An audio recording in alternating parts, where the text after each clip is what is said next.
दीदी, हाँ, जीजू के कितने पैसे बचा लिए? मैंने बहुत पैसे बचा लिए। देखो, मैंने हवन कप सब घर में ही तैयार कर लिया है। घर में बनाए हैं? हाँ, ये सब घर में बनेगा और ये बहुत इजी है, बाहर से खरीदने की कोई ज़रूरत नहीं है और हम इसे बहुत इजी प्रोसेस से घर में तैयार कर सकते हैं, घर के सामान से। बढ़िया है, फिर तो काफी पैसे बचा लिए। मैं अमीर होने वाली हूँ। Good good. ठंडियों ने दस्तक दे दी, ठंडियों ने दस्तक दे दी। सब कुछ अल्फाजों में कहाँ होता है, आंखें सब कुछ बयां करती हैं और चेहरा ही दिल का आईना होता है। आप लोगों ने लोगों को अक्सर अमूमन चेहरे की तारीफें करते तो सुना ही होगा, और इस चमक का राज और इस राज का ताज कभी किसी की खुशी और कभी किसी व्यक्ति विशेष को पहनते भी पाया होगा। तो आज बात करने वाले हैं कुछ इसी चमक के बारे में कि आखिर ये आती कहाँ से है।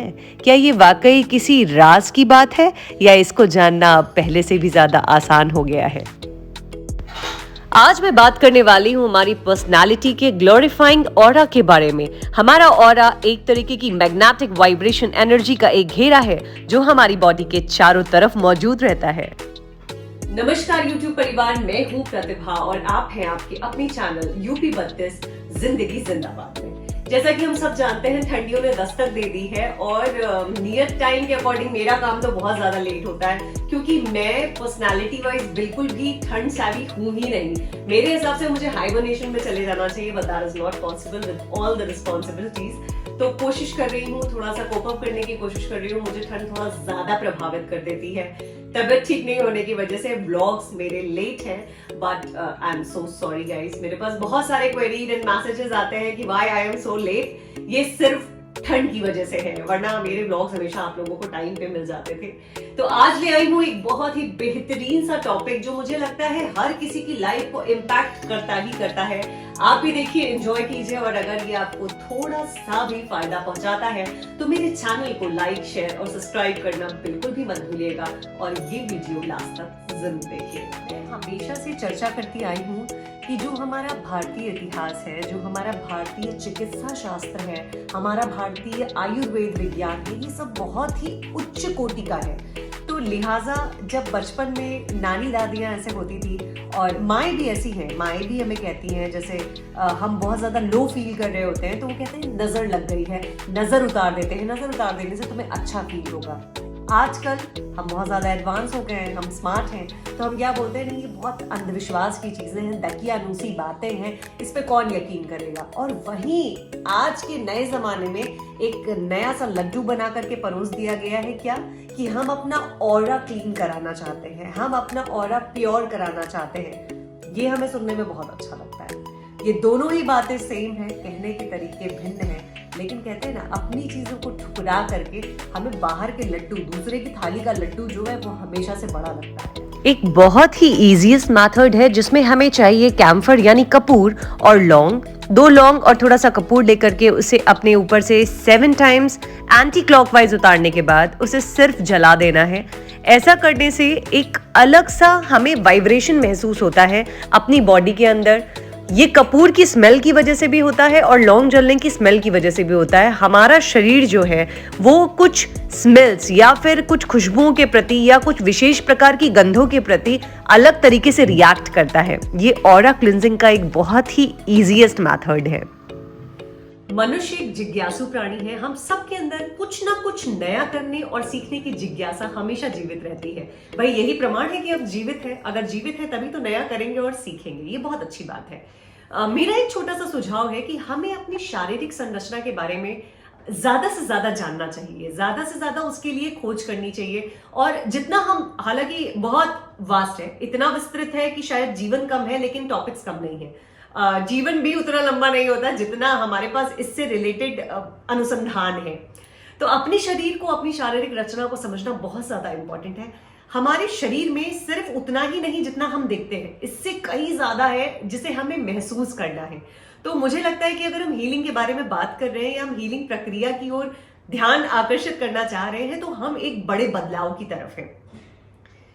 शरीर सिर्फ उतना सा नहीं, जीवन सिर्फ उतना सा नहीं, जैसे दर्शन है ना, दर्शन गहरा है, दर्शन के बारे में दार्शनिक रूप से सोचना पड़ता है, दर्शन बहुत गहरा है। वैसे ही हमारा शरीर सिर्फ दिखने में जो शारीरिक संरचना है इससे कई ज्यादा गहरा है, जहां आत्मा की बात शुरू हो जाती है। और जब हम आत्मा को समझना शुरू कर देते हैं तो उससे भी ज्यादा अंदर जाते हैं हम अपने सबकॉन्शियस ब्रेन की तरफ। और जब वहां से भी बात खत्म हो जाती है, हम उसको भी समझना शुरू कर देते हैं, तो हम चौथी लेयर में एंटर कर जाते हैं, जहां पे निर्माण की प्रक्रिया शुरू होती है। तो ये बहुत डीप प्रोसेस है। जब आप इनके बारे में समझना शुरू करते हैं तो आप अपने दिमाग के साथ, अपने विचारों के साथ, अपने इमोशन के साथ एक संयत बांध बनाते हैं, यानी एक ब्रिज बनाते हैं। जब आप उस ब्रिज पे चल करके जीवन जीना शुरू करते हैं, आप ज्यादा खुश रहते हैं और कम बीमार पड़ते हैं। तो कई बार ऐसा होता है कि हम ऊपरी चोटों से उबर जाते हैं। जैसे कहते हैं ना कि शरीर की चोटें उबर जाती हैं, ये आसान है, लेकिन मन की चोटों से उबरना थोड़ा मुश्किल होता है। तो यही हीलिंग, हमारी आत्मा की हीलिंग, हमारे ब्रेन की हीलिंग, हमारी मानसिक स्थिति की हीलिंग, हमारी ऑरा क्लीनिंग कहलाती है। दवा असर ना करे तो नजर उतारती है, माँ है जनाब वो कहाँ हार मानती है। आप सब ने इसके बारे में तो सुना ही होगा, और माएँ तो नजर उतारने के लिए सबसे ज्यादा फेमस हैं। ऑरा क्लिंजिंग की एक प्रक्रिया है जिसमें सॉल्ट या कुछ एसेंशियल ऑयल्स और हर्ब्स के साथ एक रिलैक्सेशन बाथ लिया जाता है, जो कि हमारे दिमाग को कुछ गहरा सुकून देते हैं। जी हाँ, तो बात कर लेते हैं अब कुछ खुशबुओं के बारे में, फ्रेग्रेंसेस के बारे में। सुगंध या खुशबू का बहुत ज्यादा बड़ा महत्व माना गया है हमारे जीवन में।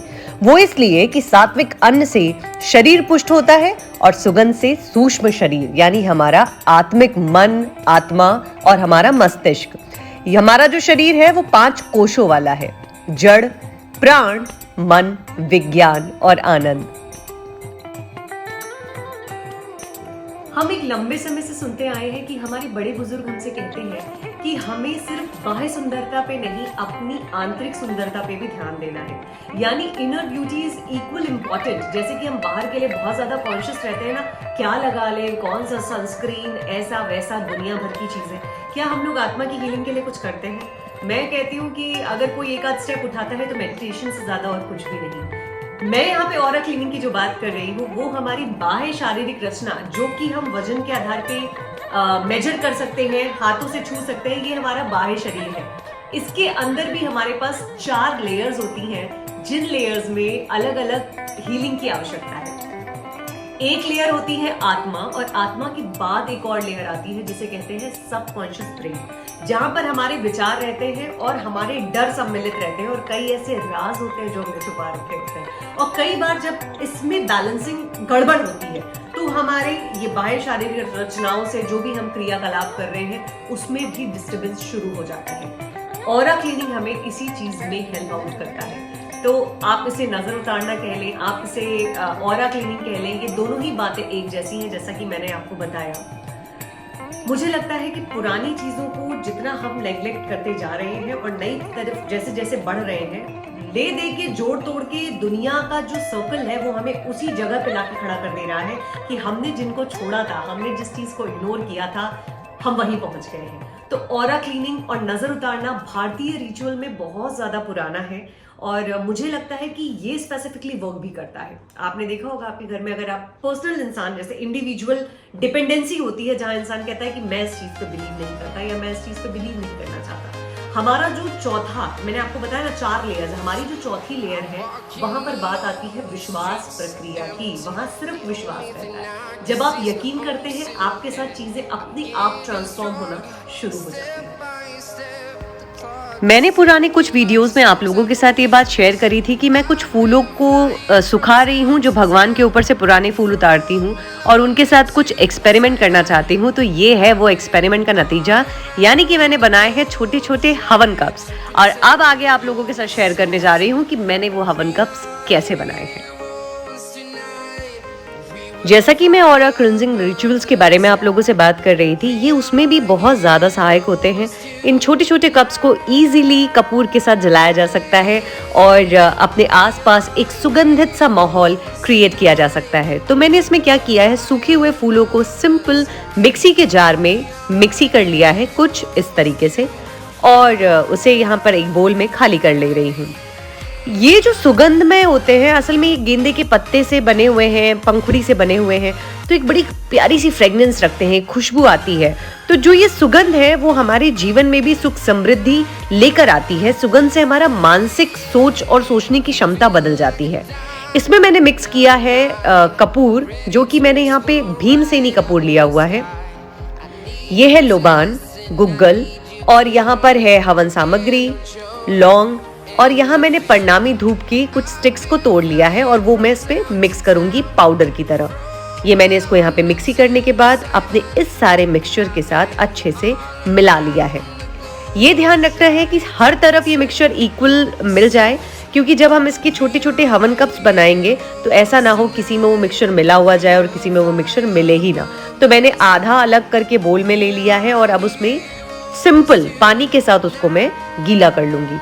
ये सोख हो जाएंगे, अच्छी तरीके से पानी एब्जॉर्ब कर लेंगे। उसके बाद क्या करना है, प्रोसेस वाइज आप इसे देखते जाइए। पूरा देखेंगे तो आपको स्टेप बाय स्टेप कहीं पे भी कंफ्यूजन नहीं होगा, और अगर आप यही स्टेप फॉलो करेंगे तो आसानी से हवन कप्स घर में बना सकते हैं। इसको मैंने अच्छे से मैश कर लिया है। इसे मैश करना बिल्कुल ईजी है। यस, ये आटे की तरह ट्रांसफॉर्म नहीं होगा, लेकिन अच्छे से बाइंड हो जाता है। अब इसे क्या करना है, हाथ से हमें थोड़ा सा ले करके थोड़ी थोड़ी क्वांटिटी में अच्छे से इसका पानी नीचे निकाल देना है और इसे हाथों की सहायता से शेप देना है, जैसा शेप आप देना चाहें।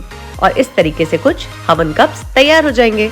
और इन कप्स को एक प्लेट पे लेकर के आप नीचे पेपर भी बिछा सकते हो, उससे ये जल्दी ड्राई होते हैं। और उसके बाद इन्हें तैयार करके एक साथ रखते हुए धूप में सुखा लीजिए। आपके हवन कप्स रेडी हैं।